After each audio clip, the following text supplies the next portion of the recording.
Now we're up to the first hit by the band called Mike and the Mechanics, a group led by Mike Rutherford of Genesis. And Mike told us recently why he's working outside his regular group. He said the whole reason for doing any project away from Genesis is to learn something new. You need to get away sometime so that you can come back a bit fresh. End of quote. Here are Mike and the Mechanics at number 27 with Silent Running. Count them down on CT40. I'm Mark Elliott for Kasem. We're counting them down, and we don't stop till we get to the top. You know, being expelled from school can be a humiliating experience, but for the man at number 2 in our countdown, being tossed out of an exclusive British boarding school turned out to be one of the best things that ever happened to him. This is the story that Mike Rutherford of Genesis and Mike and the Mechanics told us.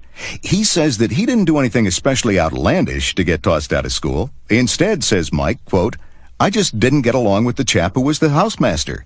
I would have loved to have gone out in a blaze of glory, like blowing up someone's car. But it was just a lot of little things, like talking in class. Mike told us that, honestly speaking, he was glad to be out of the school, which was very old-fashioned, and where the boys were caned, beaten for their violations of the very strict rules. After leaving that first school, he went to a more liberal institution called Charterhouse. Mike says, quote, being expelled and going to Charterhouse was the best thing that ever happened to me.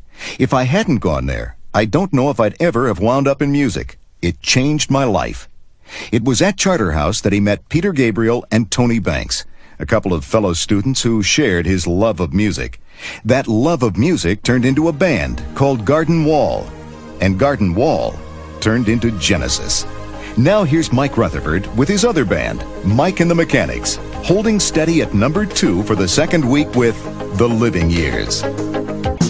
America's Top Hits. 12 years ago this week, back in 1986, one of the top hits in the USA was by Mike Rutherford, a rock guitarist whose employment record is as rock solid as his playing.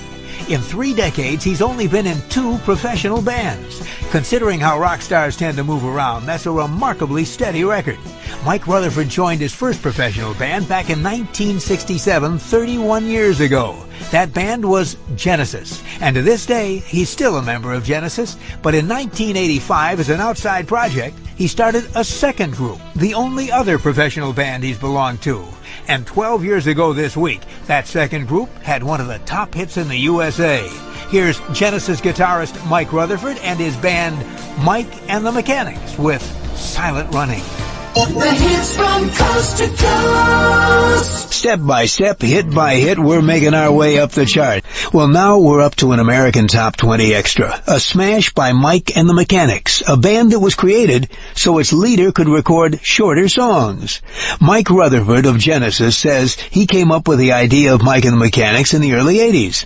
Mike says his idea was to, quote, put together a band that would record shorter songs. Our songs for Genesis were turning into small symphonies.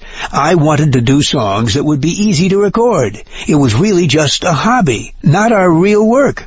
End of quote. Mike called up musician friends like singer Paul Carrick. They became Mike and the Mechanics, and what Mike thought of as a hobby turned into a second successful band. They hit big with Silent Running, The Living Years, and this song, an extra, from 1986. All I Need Is a Miracle. Casey counts them down. I'm Kasem. Now we're up to an American Top 20 Extra by Mike and the Mechanics, a band whose leader has tried singing. And he says that's why he doesn't sing. Though his name is on the band, Mike Rutherford is the bass player for Mike and the Mechanics, not the lead singer. In fact, he doesn't sing at all. Mike says, quote, years ago, I let myself be talked into trying to be a singer. I put out 2 solo albums. There was Small Creeps Day back in 1980 and Acting Very Strange in 82. They were terrible because my voice is terrible. I can guarantee I'll never try singing again. Mike also says, quote, why would I try when I can work with such great singers like Peter Gabriel, Phil Collins, Paul Young? They're all brilliant.